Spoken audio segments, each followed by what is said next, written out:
Romanos 3, parte 5, parte final. Nós vimos na parte anterior, no versículo 25 do capítulo 3, diz que Deus propôs, Jesus para propiciação pela fé no seu sangue, para demonstrar sua justiça pela remissão dos pecados dantes cometidos sob a paciência de Deus. Então, Deus quis demonstrar sua justiça. Quando Deus propôs a cruz, quando Deus propôs a morte de Jesus pelo sangue, diz propiciação pela fé no seu sangue, ele quis demonstrar sua justiça. De tal modo, isso é tão poderoso que Paulo repete essas palavrinhas, para demonstrar sua justiça 2 vezes. Foi Deus quem propôs. Ele se tornou o sacrifício perfeito. E Deus propôs isso antes da fundação do mundo. E isso deve nos levar a explodir de louvor, porque não foi uma ideia humana, foi uma proposta de Deus. E por que Deus propôs isso? Ele queria demonstrar ou provar algo. Ele queria mostrar que a sua justiça e seu caráter perfeito ficassem evidentes através da cruz. Por isso que ele diz, em razão de, ou por causa de, ou pela, para demonstrar da sua justiça, para que ele seja justo e justificador daquele que tem fé em Cristo. Ele quis demonstrar a sua justiça pela remissão dos pecados. E essa palavra remissão é interessante, porque é a única palavra grega do Novo Testamento, essa remissão. Não é a mesma palavra de redenção, é uma palavra diferente. E essa palavra, literalmente no grego, ela significa passar por cima, ou desconsiderar, ou fazer vista grossa. Mas espera aí, Deus é um Deus santo, Deus é um Deus justo, então ele ia passar por cima, ele ia fingir que não aconteceu aquilo, ele ia desconsiderar os pecados cometidos. Na verdade, ele fez isso em relação aos santos do Velho Testamento, na sua tolerância, na sua paciente tolerante, ele evitou de derramar sobre os santos do Velho Testamento a sua ira, e ele foi complacente com muitos dos seus pecados, essa remissão, ele fez isso pensando único, exclusivamente na cruz. Ele fez isso por causa da cruz. Ele fez isso antecipando a morte de Jesus na cruz por aqueles homens e mulheres de Deus que tinham esperança da vinda do Messias, que criam que Deus tinha um cordeiro, que seria imolado em substituição aos milhares e milhares de cordeiros que eram mortos todos os anos. E você vê que isso é claro porque, de certa maneira, no Velho Testamento, os pecados que Deus tolerou, inclusive a questão do divórcio, que Moisés permitiu por qualquer motivo, por causa da dureza do coração. Então, os pecados que Deus passou por cima ou remiu na cruz, que ele tolerou, ele não tolera mais na nova aliança, porque Jesus veio, trouxe à luz a verdade, a graça, a revelação, e hoje certos pecados não são mais permitidos. Você não vê nenhum santo de Deus com 20, 30 mulheres, como Davi, que era um santo, um homem segundo o coração de Deus, mas aqueles pecados, Deus os remiu na cruz, Deus passou por cima. Na cruz do Calvário, Lloyd Jones escreveu assim: Deus estava dando uma explicação pública do que ele estivera fazendo durante todos os séculos e mesmo milênios. Ao fazer isso, e ao mesmo tempo ele reivindica o seu caráter eterno de justiça e de santidade. Na cruz, Deus pôde perdoar todo o pecado e assim permanecer justo e santo, né? Ele é justo e justificador daquele que crê, né? Na cruz ele demonstrou a sua justiça. A cruz é a justificação do caráter de Deus. Nela, Deus aparece como justo e justificador daquele que tem fé em Cristo. Na cruz, ele abriu o caminho para que eu e você pudéssemos ser salvos, sendo justificados pela fé que ele plantou em nosso coração. Na cruz, a justiça e o amor de Deus se encontraram e eles se beijaram em Cristo. Na cruz, a imensidão do glorioso caráter de Deus foi comprovado, vindicado e demonstrado publicamente para todos os seres criados desde a fundação do mundo, homens, anjos. Todos viram a grandeza da manifestação da glória absoluta e intocável do Deus eterno, daquele que habita a luz inacessível, Pai de nosso Senhor Jesus Cristo. Ele se tornou justo e justificador daquele que crê em Jesus Cristo. Por isso o chamado de Deus é que você creia nele verdadeiramente, crê conforme está escrito. Quem crê em mim de acordo com o que está escrito, rios de água viva fluirão do seu interior. Jesus falou, então é bom você crer de acordo com o modo que Deus propôs que a gente creia. Crer faz uma mudança total. E aí na sequência, versículo 27 diz, onde está a jactância, ou tirar onda, né? É excluída pela qual lei? Das obras não, mas pela lei da fé. Concluímos, pois, que o homem é justificado pela fé sem as obras da lei. Lembra que o tema do capítulo 3 é a ira de Deus e a justificação pela fé? É porventura Deus somente dos judeus e não é também dos gentios? Também dos gentios certamente, visto que Deus é um só, que justifica pela fé a circuncisão, os judeus, e por meio da fé a incircuncisão, os gentios. Anulamos a lei pela fé? De maneira nenhuma, antes estabelecemos a lei.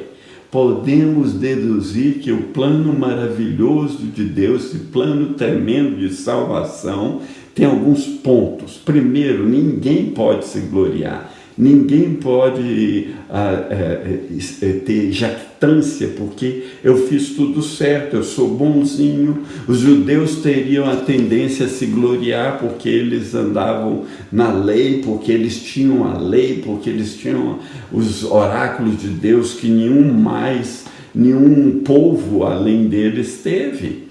Mas a lei da fé é superior à lei das obras, porque quando você confia na sua maneira, na sua obediência às regras e às leis de Deus, sem ter a semente da fé no coração, você vai tropeçar na lei. Jesus falou isso, né? Então, esse texto aqui é glorioso, porque faz uma alusão clara. Só existe justificação pela fé. Só é possível ser salvo se você for justificado pela fé e não por nenhum tipo de obra, de lei ou de regra que você faça. Muitos também se gloriam em sua fé, como se a minha fé que me salvou, né? Entretanto, muito se esquece que quem salva é Jesus Cristo e que a fé é o meio que Deus te dá, implanta essa semente no seu coração para que você seja salvo, porque crer não é suficiente, crer que Deus existe não é suficiente, crer que Deus é um ser superior não é suficiente, porque até os demônios creem e estremecem. Então, ninguém pode se gloriar, né, de obras ou da sua própria fé, mas a fé que Deus lhe dá, que Deus lhe implanta no coração, e por essa você é justificado. Segundo, o plano é para todos, gentios, judeus. Deus não tem acepção de pessoas. Os judeus pensavam que eles eram especiais, mas aí Paulo vem claramente dizer que todos os pecados estão destituídos da glória de Deus, né? Não têm acesso a Deus, sendo salvos gratuitamente pela graça, pela redenção que está em Cristo Jesus, né? E Deus preveu, né? A Bíblia diz que, prevendo a Escritura, que Deus justificaria os gentios por meio da fé, pregou antes o Evangelho a Abraão, dizendo: em ti serão benditas todas as nações da terra. Está lá em Gênesis 12, e isso que está em Gálatas 3:8, quando Paulo cita Abraão, que recebeu essa justificação pela fé antes de existir lei, ou antes da lei ser dada a Moisés. E o terceiro ponto aqui, sobre esse plano maravilhoso de Deus, né, é que a lei foi estabelecida pela fé. Ou seja, muitos acham que a lei de Deus não passou. O Velho Testamento é só uma referência. Não, a lei não passou. Amar o próximo como você mesmo não passou. Amar Deus de todo o coração não passou. Não terás outros deuses, os 10 mandamentos não passaram. Honra teu pai e tua mãe não passou. Aliás, Paulo até vai dizer mais na frente, em Romanos, quem ama cumpriu a lei, porque quem ama, ele não adultera, ele não cobiça as coisas do próximo, e por aí vai. Mas, então, o Velho Testamento não passou. A fé não anulou a lei de Deus. Então, mas antes ele diz que a lei foi estabelecida.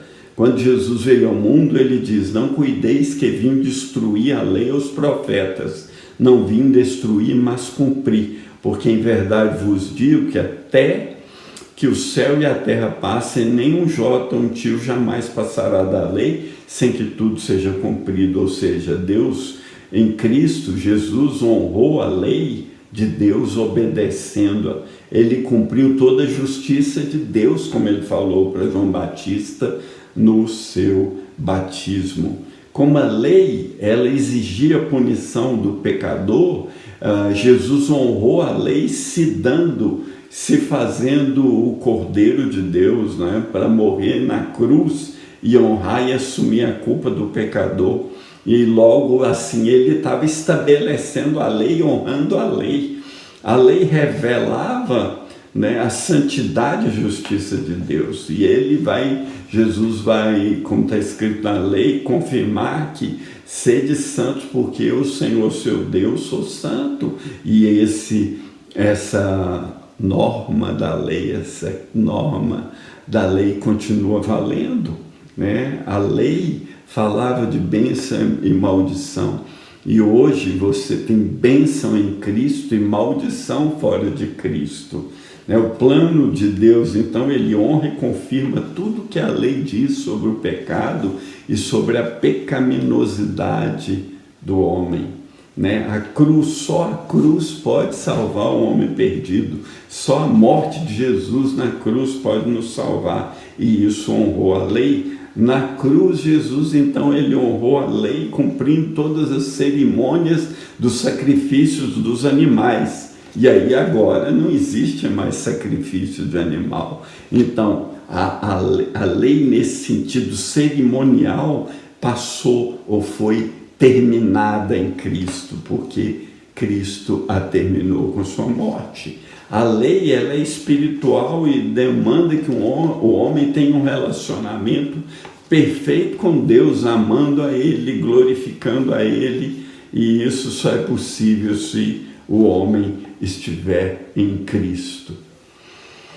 O Evangelho de hoje tem sido muito deturpado, né? Porque tem anulado o escândalo da cruz, tem anulado o sangue, a expiação, a propiciação, a obra de Jesus, o único Salvador. Se a gente não prega esse Evangelho que revela a justiça de Deus e que mostra que a ira de Deus se manifesta dos céus contra toda impiedade e injustiça, esse evangelho será incompleto.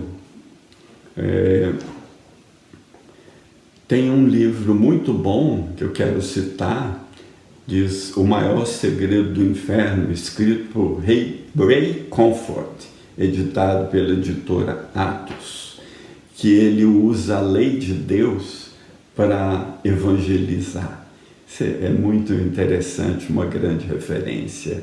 Você está pregando e dizer para as pessoas, por exemplo, não adulterarás, né? E aí você vai na lei que está escrito isso, não cobiçarás, ou honra teu pai e tua mãe, e isso continua sendo valendo até os dias de hoje. Lloyd Jones escreveu o seguinte: agarrem-se firmemente a esse evangelho da redenção, de resgate pelo sangue de Cristo, o evangelho que tem sido pregado através dos séculos e sempre foi honrado por Deus, o Espírito Santo, não somente na conversão de indivíduos, mas também nos grandes avivamentos que constam na história da igreja. Ou seja, Deus, o Espírito Santo, ele honra o verdadeiro evangelho quando ele é pregado. Ou, encerrando o capítulo, em resumo, o que é justificação pela fé? Primeiro é que Deus te declara justo com base nos méritos de Jesus. Ele diz: o meu justo viverá pela fé. O segundo é você receber o perdão de Deus. Você está perdoado, você está justificado. Terceiro é você vai ter vida eterna. Quando você, tendo sido justificado, temos paz com Deus e nos gloriamos na esperança da glória de Deus, então teremos vida eterna. Quarto, quando você é justificado, você entra no caminho de ser santo, de se tornar um santo de Deus. Quinto, você ter a justiça de Deus, né? Isso fecha a justificação pela fé com chave de ouro. Você ter a justiça de Deus imputada a você, a justiça de Cristo depositada na sua conta. Aleluia! Literalmente é como se você não tivesse nada na sua conta. De repente você abre sua conta, você tem um tesouro inesgotável, que é a justiça de Cristo depositada em sua conta, e toda a sua pecaminosidade, todos os seus pecados depositados na conta de Cristo, e ele tomou isso sobre si naquela cruz. E para encerrar, a lei foi confirmada porque ela cumpriu a função de condenar e revelar o pecado. Ela foi confirmada porque ela se tornou o aio, ou aquele mordomo que leva o homem a Cristo, que indica que Cristo é a única salvação. A lei foi confirmada através da cruz, porque Jesus cumpriu a pena exigida por ela. A lei foi confirmada porque ela aponta para Deus, o juiz justo. A lei foi confirmada porque ela foi revelando gradualmente o plano de Deus até a vinda de Jesus e sua morte e ressurreição. A lei foi confirmada porque ela apontava para uma obediência de caráter espiritual e não legalista. A lei foi confirmada porque ela apontava que só haveria salvação no Cordeiro de Deus, nosso Senhor Jesus Cristo. Esse é o capítulo 3 de Romanos. Espero que ele tenha sido rico para você. Dê um like aí, compartilha, se quiser estudar, copiar, o que você quiser, ou quiser receber meu livro sobre Romanos, o Evangelho Perdido, que é um estudo capítulo a capítulo da carta. Você pode me escrever aí nos comentários que eu te envio um PDF gratuitamente, um livro de quase 300 páginas que me custou um pouco de pesquisa. Que o Senhor te abençoe e te revele os segredos dele. Um grande abraço. Fica na paz de nosso Senhor e Salvador, o Senhor Jesus Cristo, em quem nós depositamos a nossa confiança. Amém.